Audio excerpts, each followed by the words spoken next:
Mazda CX-5 heater core replacement. So I contacted the dealer after having a check engine light for a temperature difference from the engine temperature, the coolant, which is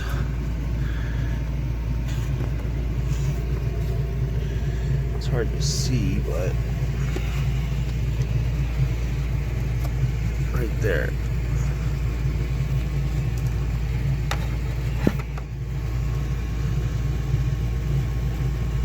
It's kind of hard to see, but it's that black connector right there, the difference from that sensor and from the one back there on the firewall on that block. So I got the check engine for that temperature difference. I went and scanned it with my scan tool, and it gives you a voltage readout, and sure enough, one of them was at 1.57 after the engine was warm, the other one was at 2.5. So it turns out my heater core is clogged. There's been a few videos on how to replace it, as far as uncrimping these ends and then reusing the original hoses on the core, which would probably work if you bought the OEM heater core. Well, I bought this one for $56 online. It turns out these flanges, or the diameter of the hole, is larger than the original ones. So the hoses didn't fit properly. I called Mazda and they said that it'd be $860 to fix it. They'd have to remove the whole dash. Well, it took me about 15 minutes, and I removed this plastic piece, just clips. Use a plastic pry tool. Remove that piece. Glove box. There's a couple bolts. This whole plastic area came off.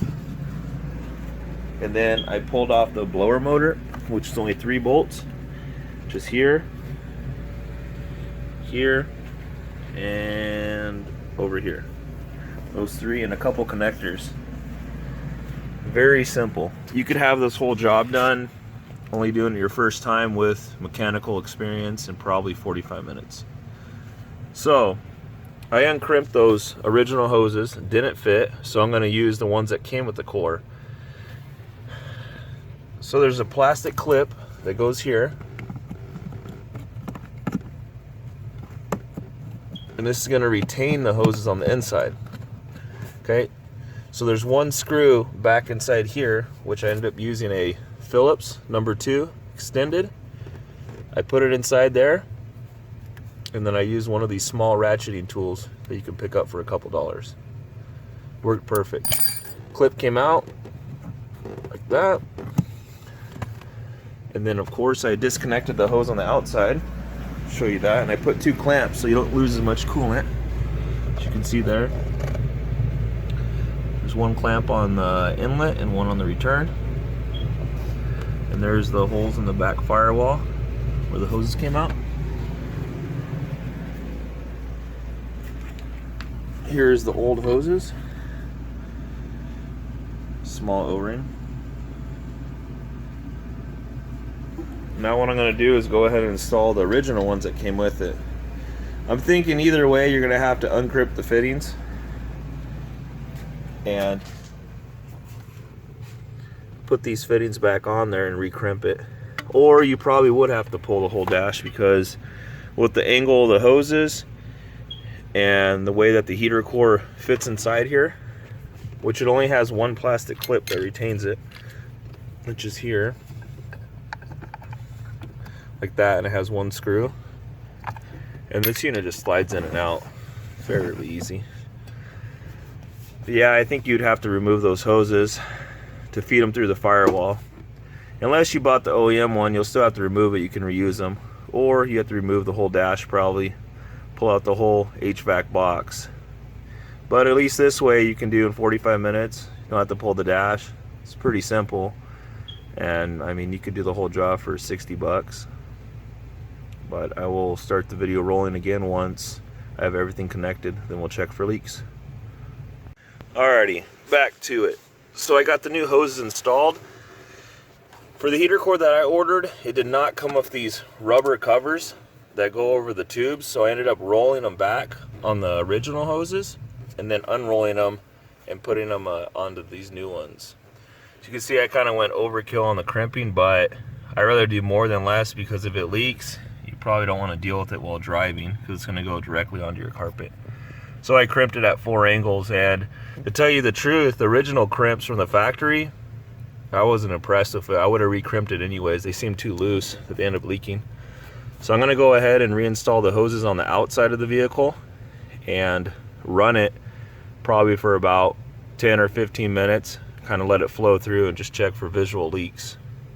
Or you could probably pressurize it with air, like at 15 pounds, and spray soapy water around it to see if there's any air bubbles, but I'd rather just run it as it would naturally to see if it's going to leak out or not.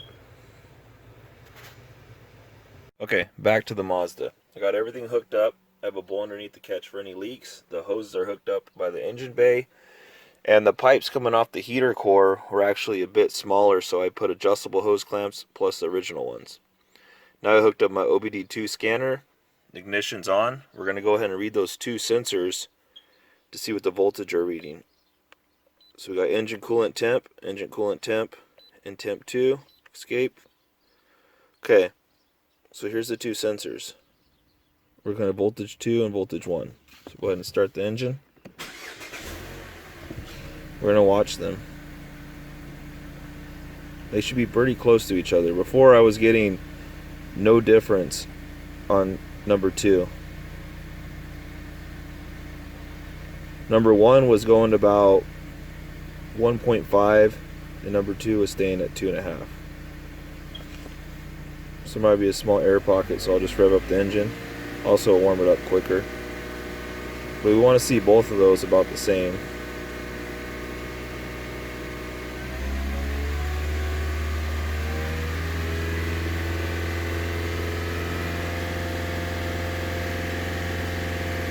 As you can see, that's already better.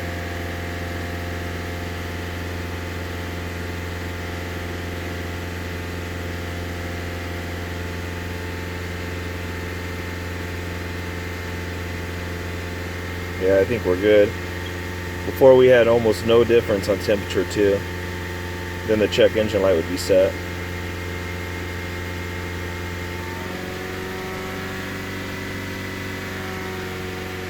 That's what you want to see, pretty much both of them in sync. Of course, the first one that's going to be warmer is the engine coolant temp on the top one, so that's closer to the actual cylinder head. And your secondary one's on the firewall.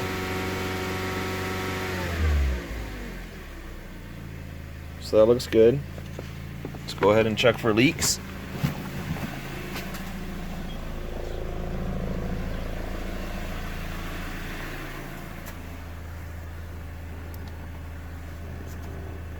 Let's check right here, nothing. And nothing here. See, we're hot, and we're hot. So yep, we're good to go. So now it's just the reinstallment and everything should be done. So I would say an hour-and-a-half job now that everything's done, and about $60. So not too bad, and everything looks like it's working well.